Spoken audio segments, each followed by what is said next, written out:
Le Salon des infrastructures a ouvert ses portes à Abidjan. Il rassemble les acteurs publics et privés, intervenant notamment dans les domaines des infrastructures routières, hydrauliques et portuaires.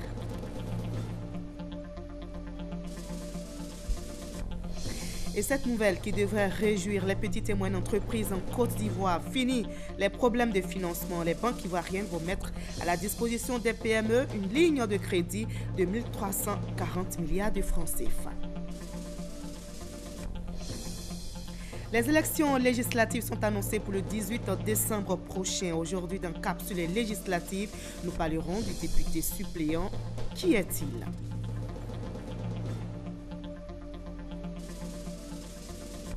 Un attentat revendiqué par le groupe terroriste Daesh a tué au moins 70 pèlerins chiites. Aujourd'hui au sud de Bagdad, c'est la dernière d'une série d'attaques perpétrées depuis le début de la vaste offensive lancée à Mossoul pour déloger les djihadistes. Bonsoir à tous, merci d'avoir choisi le journal de RTI 1. Le Salon des infrastructures a ouvert ses portes à Abidjan. Ce salon rassemble les acteurs publics et privés qui interviennent notamment dans les domaines des infrastructures routières, hydrauliques et portuaires. Ils sont au total une centaine d'exposants à ce salon qui vise à assurer la durabilité des équipements. Lancez Bakayoko. Comment contribuer à booster au mieux le partenariat public-privé et surtout profiter des nouvelles technologies en matière d'infrastructures? Ce salon des infrastructures d'Abidjan, SIA, met le sujet au cœur du débat. Ce salon est pour nous l'occasion de présenter le savoir-faire des entreprises locales. C'est aussi l'occasion pour les entreprises, quand je dis locales, c'est les entreprises installées en Côte d'Ivoire. C'est aussi l'occasion de se mettre en contact avec les innovations nouvelles, de découvrir de nouveaux matériels et aussi de réfléchir sur les dispositions à prendre pour affronter les futurs projets à venir dans le vaste programme d'investissement de la Côte d'Ivoire. Pour cette édition 2016, outre l'exposition et le forum d'échange décliné en panel, un volet académique est prévu.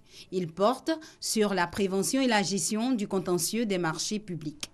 Une façon d'intégrer les petites et moyennes entreprises à la réalisation des projets. Ces années à venir vont voir un certain nombre de projets qu'on appelle des grands projets, qui vont non seulement utiliser de grandes multinationales, mais également des sous-traitants et naturellement créer de l'emploi dans le secteur. L'État encourage le mariage et le partenariat entre de grandes entreprises et les entreprises nationales pour faciliter la participation des petites et moyennes entreprises dans le cadre du dépouillement d'un certain nombre de marchés bien ciblés pour lesquels on a le sentiment qu'elles ont la capacité de le réaliser. Au regard de toutes ces dispositions qui entraîneront un afflux d'investisseurs, des secteurs économiques stratégiques entendent se donner les moyens en vue de répondre à la demande. Dans le cadre du Programme national de développement PND 2016-2020, ce sont 3 760 milliards de francs CFA qui sont à investir rien que dans le secteur routier. Voilà, le reportage de Lansene Bakayoko était commenté pour vous par Sidonie Davila. C'est une nouvelle qui est très bien accueillie par les petites et moyennes entreprises en Côte d'Ivoire. Fini les problèmes de financement. Les banques ivoiriennes vont mettre à la disposition de ces PME une ligne de crédit de 1340 milliards de francs CFA pour leur permettre de se développer. L'annonce a été faite aujourd'hui lors de la première édition du forum. La finance s'engage. Réunis, ces engagements de financement des banques ivoiriennes en faveur des petites et moyennes entreprises s'élèvent à 1340 milliards de francs CFA. Des engagements suscités par la CGECI, la Confédération Générale des Entreprises de Côte d'Ivoire, et révélés lors de la première édition de son forum dénommé « La finance s'engage ». Une initiative dédiée au financement du secteur privé par lui-même. La finance s'engage n'est pas un forum classique, car elle ose. Elle repose sur la conviction que innover est crucial pour avancer. Chers partenaires, nous vous avons réunis aujourd'hui car vous avez chacun un rôle clé à jouer pour faire de la finance s'engage une réelle opportunité pour mettre le secteur financier au service de l'émergence. Autre innovation apportée par ce forum, la publication de données chiffrées sur l'état du financement des PME en Côte d'Ivoire. Sur la base de 4212 entreprises interrogées sur l'ensemble du territoire, il ressort que les besoins de financement des PME ivoiriennes s'élèvent à 3 547 milliards de francs CFA. L'étude révèle également que seule une entreprise sur 3 sollicite un financement auprès des banques, alors que 50% des demandes de financement reçoivent des avis favorables. Cette rencontre est une occasion pour le gouvernement d'échanger avec les acteurs de la vie économique, de faire converger nos vues et d'engager des actions conjointes nécessaires à haut impact en matière de financement du développement. Il s'agit de surmonter les obstacles et autres difficultés auxquelles les économies du continent africain et particulièrement de la Côte d'Ivoire doivent faire face pour qu'à l'horizon 2020, nos pays sortent du cycle du sous-développement pour figurer dans le cercle vertueux des économies émergentes. Un suivi et évaluation des engagements de financement des banques sera assuré par la Commission de financement du secteur privé de la CGECI sur une durée d'1 an. À l'heure du bilan, celles qui tiendront leurs engagements seront primées. Les recours judiciaires contre l'État ont été évalués par la Direction générale du Trésor et de la comptabilité publique. Ils coûtent très cher, selon le Trésor public. 10 milliards de francs CFA, c'est la somme que l'État ivoirien a versée en compensation des préjudices subis. Alors, comment réduire le coût des procès contre l'État? Réponse dans ce reportage de Francis Boifou. Les ruptures abusives ou la non-exécution de contrats entre l'État et le privé, le non-versement d'indemnités aux usagers dont les biens ont fait l'objet d'expropriation pour cause d'utilité publique, les dégâts matériels et corporels causés par les véhicules administratifs en cas d'accident. Autant de préjudices qui emmènent des personnes physiques et morales à demander réparation à l'État devant les tribunaux. On parle de représentation de l'État en justice. De 2010 à 2016, 10 milliards de francs pour faire face aux frais d'honoraires d'avocats. 10 milliards de francs CFA versés en 6 ans par manque de maîtrise des procédures légales. Le directeur général du Trésor public juge inacceptable les sanctions pécuniaires versées par l'État. D'où l'organisation de ce séminaire à l'attention des avocats, magistrats, huissiers de justice et les représentants des différents ministères. Ce séminaire devra aboutir à l'appropriation des mécanismes et attitudes par tous les acteurs en vue de réduire considérablement les cas de condamnation de l'État à des sanctions pécuniaires. C'est que les usagers ont la possibilité de demander réparation des préjudices subis qui découlent du fonctionnement des services de l'État. Je voudrais donc vous inviter à mettre à profit ces 3 journées de réflexion de manière à ce que, au terme de vos travaux, un cadre de référence et une stratégie de collaboration soient mises en place pour assurer une meilleure défense des intérêts de l'État en justice. Les réflexions devraient aboutir à l'élaboration d'une méthodologie uniforme de représentation de l'État dans les procédures judiciaires. Les responsables des radios de proximité sont aussi en réflexion. Ils se sont retirés à Grand Bassam pour faire leur bilan et surtout évoquer leurs préoccupations. Parmi les difficultés, les responsables avancent la vétusté du matériel et le manque de qualification du personnel. Des solutions sont envisagées pour ces radios de proximité, nous explique Francis Boifou. Tous les professionnels des médias s'accordent à dire que les radios locales sont des médias plus proches des populations, moins chers et plus répandus. Celles qui exercent en Côte d'Ivoire sont de ce fait le canal par excellence pour la promotion de la paix, de la cohésion sociale et pour l'accompagnement des élus locaux dans le développement de leur région. Une mission qu'elles peinent à accomplir. Trop de difficultés. Nous avons des animateurs dans nos radios qui ont besoin qu'on renforce leurs capacités, qu'on les forme davantage. Les radios ont besoin de financement. Les radios ont besoin de renforcer leur plateau technique, leur matériel, parce que nous sommes aujourd'hui dans un environnement compétitif, très concurrentiel avec les autres radios. Ces préoccupations font l'objet de réflexions à ce séminaire organisé par le ministère de la Communication. Les échanges de Grand Bassam visent une radio locale plus viable, performante et accessible à tous. Je vous invite à poser un bon diagnostic des maux dont souffrent ces radios et proposer les solutions idoines dont la mise en œuvre en fera de véritables outils de développement local.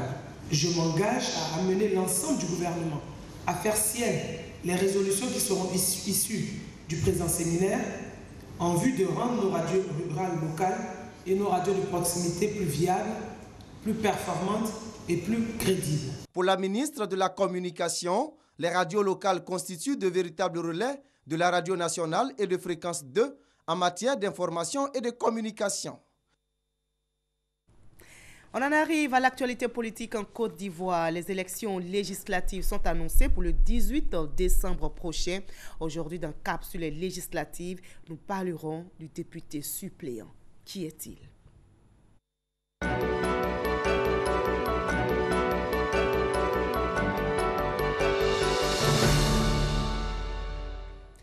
Le député suppléant, qui est-il? Que renferme son statut? Quelle différence entre député titulaire et député suppléant?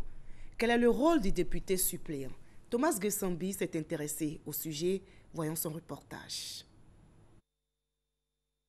Le suppléant de député est une personne élue avec un député titulaire dans une circonscription et qui remplace le titulaire dans ses fonctions lorsque celui-ci est nommé à une fonction incompatible pour une durée excédant 6 mois.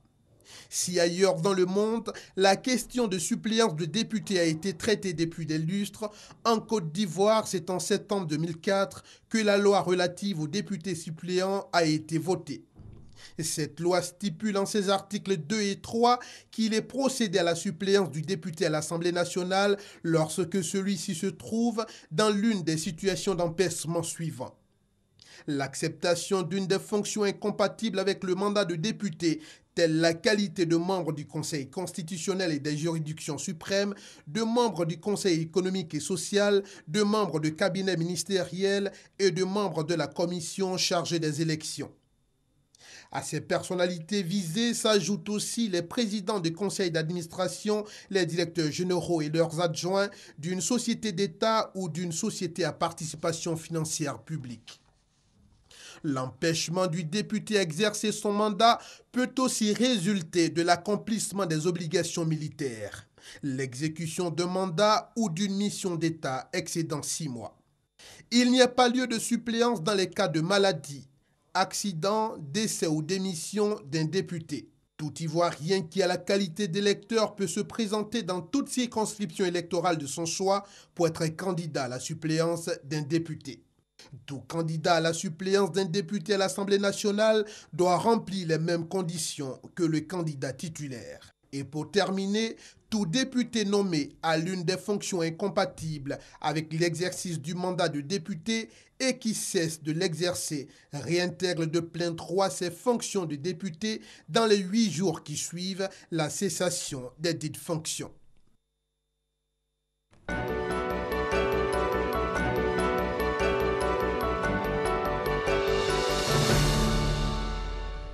Et voilà qui éclaire la notion de député suppléant. Capsule législative revient encore demain, vendredi, pour d'autres sujets. La Côte d'Ivoire et Madagascar renforcent leur coopération. Le ministre malgache de la Jeunesse et des Sports est à Abidjan. Il a eu une séance de travail avec le ministre ivoirien de la Jeunesse, Sidi Touré. Ils ont passé en revue les différents aspects de la coopération entre la Côte d'Ivoire et Madagascar au plan de la jeunesse et des sports. Et justement, la Côte d'Ivoire et Madagascar sont 2 pays membres de la francophonie. Et la Côte d'Ivoire, justement, est à l'honneur à Madagascar au 16e sommet de la francophonie. Cette journée de jeudi lui a été dédiée pour faire sa promotion. La délégation ivoirienne a mis à l'affiche les 8e Jeux de la francophonie qui auront lieu à Abidjan en juillet prochain. Tous les enjeux ont été présentés, comme nous l'explique Awa Touré. Une superstar au village de la francophonie à Antananarivo et elle est ivoirienne. Il s'agit de Faro, la mascotte de la 8e édition des Jeux de la francophonie. La nouvelle célébrité d'Antananarivo a même réussi à attirer le président Eri Rajoana Rimam-Pianina au stand de la Côte d'Ivoire. Merci d'avoir tenu ce stand pour faire savoir que vous allez accueillir les prochains Jeux de la francophonie. Donc on vous souhaite un bon courage. Le chef de l'État malgache qu'accompagnait la secrétaire générale de l'Organisation internationale de la francophonie, Michael Jean, a promis une forte participation de sa jeunesse aux 8e Jeux de la francophonie.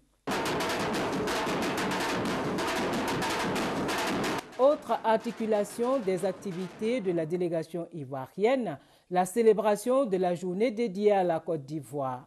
L'occasion pour le gouverneur Begré Mambé, ministre en charge de l'organisation des Jeux de la francophonie, et le ministre des Sports Albert François Amicha, de la jeunesse Sidi Touré, d'échanger avec la jeunesse malgache sur les enjeux d'Abidjan 2017, un grand rendez-vous sportif et culturel du monde francophone.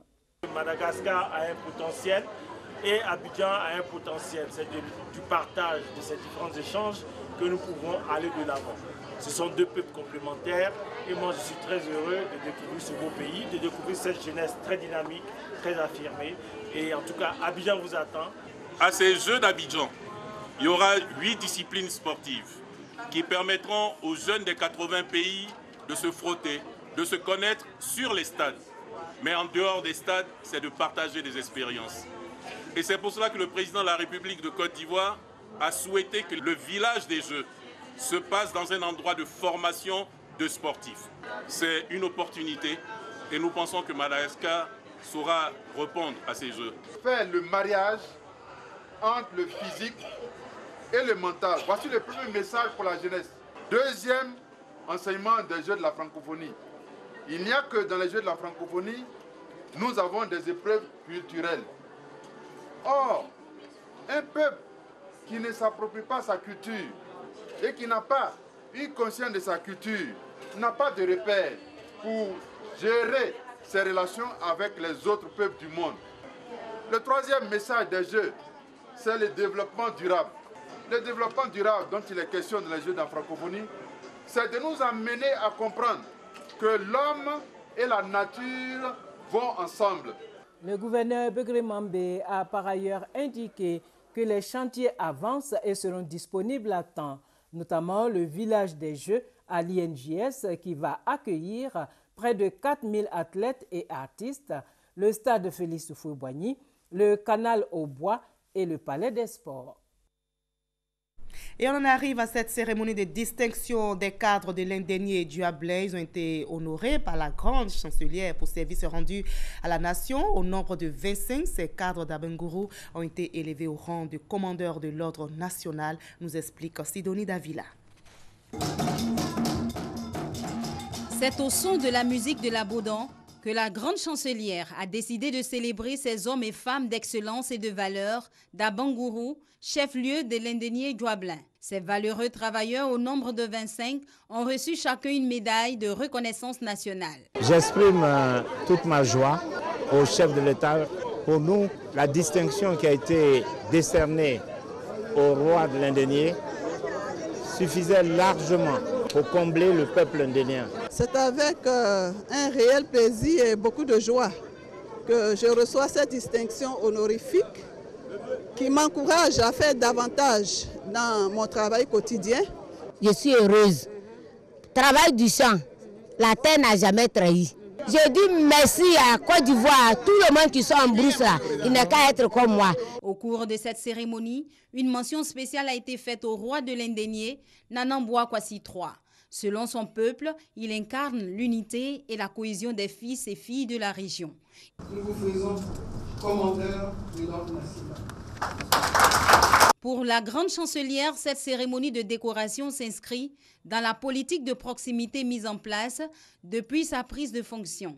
Nous avons choisi l'Indénié et Abengourou parce que c'est une société ouverte sur l'ardeur au travail. Nous sommes donc venus dire à l'Indénié, à ses fils et à ses filles, que la Côte d'Ivoire a besoin de leur savoir-faire et qu'elle est fière d'eux. Avant Abengourou, d'autres villes comme Bouaké, Gagnoa et Odiéné ont connu l'ambiance des jours de décoration avec la grande chancellerie. L'institution compte faire mieux, mettre sur pied des comités locaux sur l'ensemble du pays pour déceler des personnes de mérite à honorer.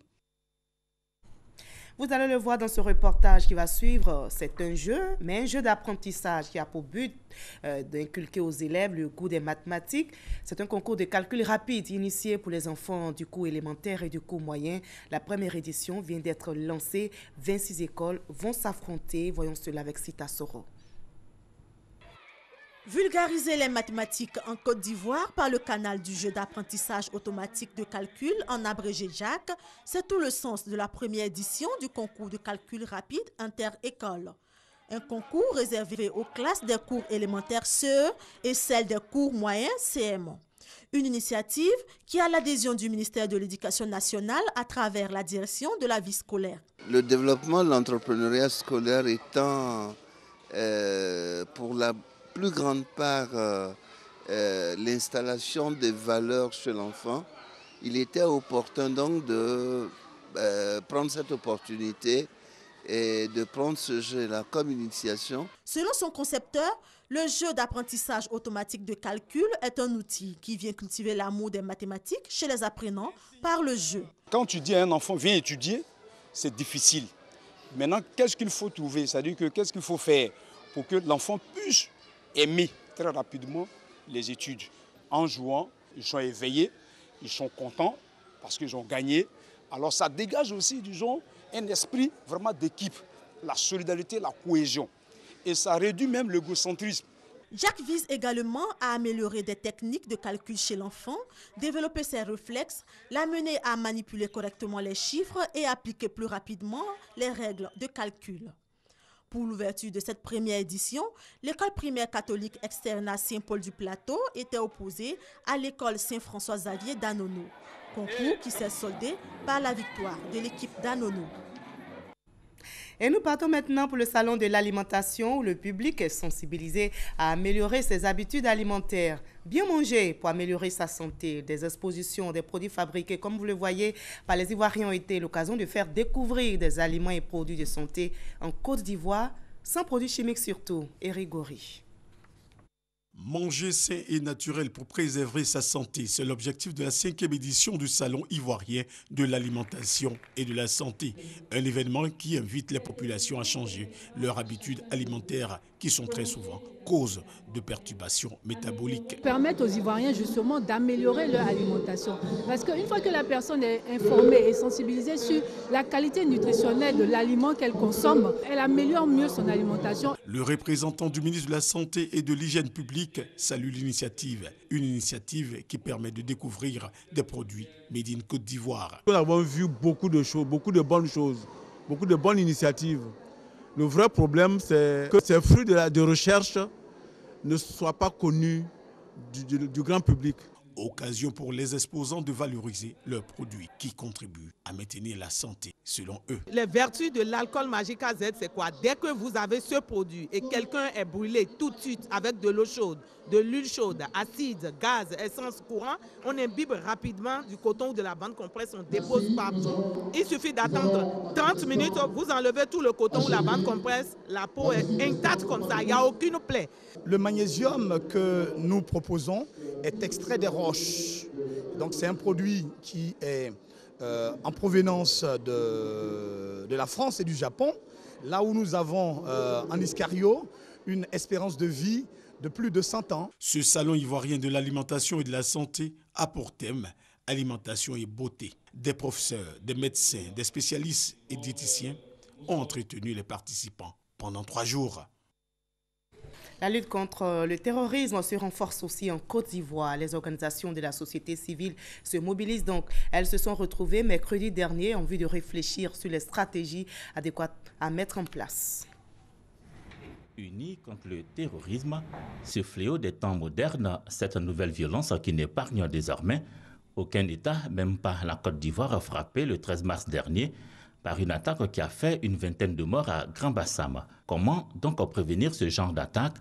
La Convention de la société civile ivoirienne veut apporter des réponses à cette interrogation. Nous avons fait venir 50 organisations de la société civile que nous informons, que nous sensibilisons et nous allons sensibiliser la population à la lutte contre le terrorisme. Pour la représentante de l'Union africaine en Côte d'Ivoire, toutes les actions, tous les efforts dans la lutte contre le terrorisme pourraient rester vains si des mesures concrètes ne sont pas prises pour lutter efficacement contre la pauvreté, un terreau fertile au terrorisme.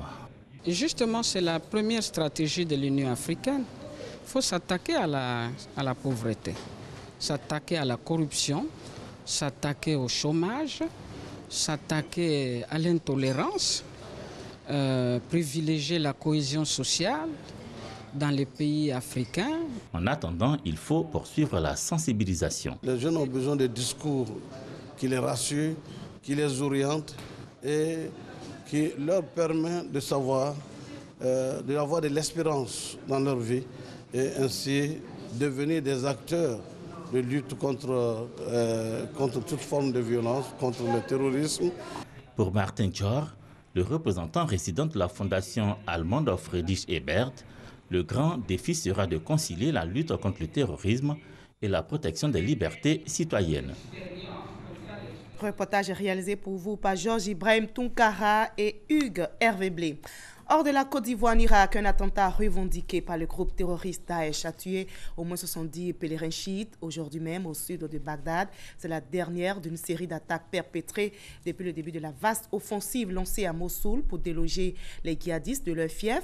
Un camion piégé a explosé dans une station-service et au moins 7 bus transportant des pèlerins se trouvaient dans la station-service au moment de l'explosion. La paix, voilà tout ce que demandent les Irakiens. Il en est de même pour les Colombiens, dont le gouvernement vient de signer un nouvel accord renégocié avec les FARC, un accord qui vise à mettre un terme à 50 années de conflit. Mais cette nouvelle version devrait être entérinée par le Parlement colombien. Ce nouvel accord donc, est toujours combattu par une frange de l'opposition colombienne. On part maintenant pour la France. Qui sera donc le candidat de la droite et du centre à la présidentielle d'avril 2017? Alain Juppé ou François Fillon? On connaîtra la réponse en tout cas dimanche. Mais dès ce soir, les deux hommes vont s'affronter dans un débat télévisé. Le duel s'annonce décisif. Les deux anciens premiers ministres doivent convaincre les électeurs, surtout Alain Juppé, qui doit rattraper son retard du premier tour. Herman Kivi. Alain Juppé et François Fillon, les deux hommes se connaissent bien. Eux qui ne cessent de s'affronter par médias interposés depuis le dernier résultat des primaires auront environ 1h40 pour convaincre les électeurs. Fort de son avance au premier tour de la primaire de la droite et du centre, François Fillon invite les électeurs encore sceptiques à faire bloc autour de sa candidature. Le député de Paris, fortement irrité par les attaques en cascade dont il est l'objet de la part de son adversaire, Alain Juppé, sortira certainement son bouclier de protection et tentera de démonter les insinuations de son adversaire pour ce qui concerne son programme économique.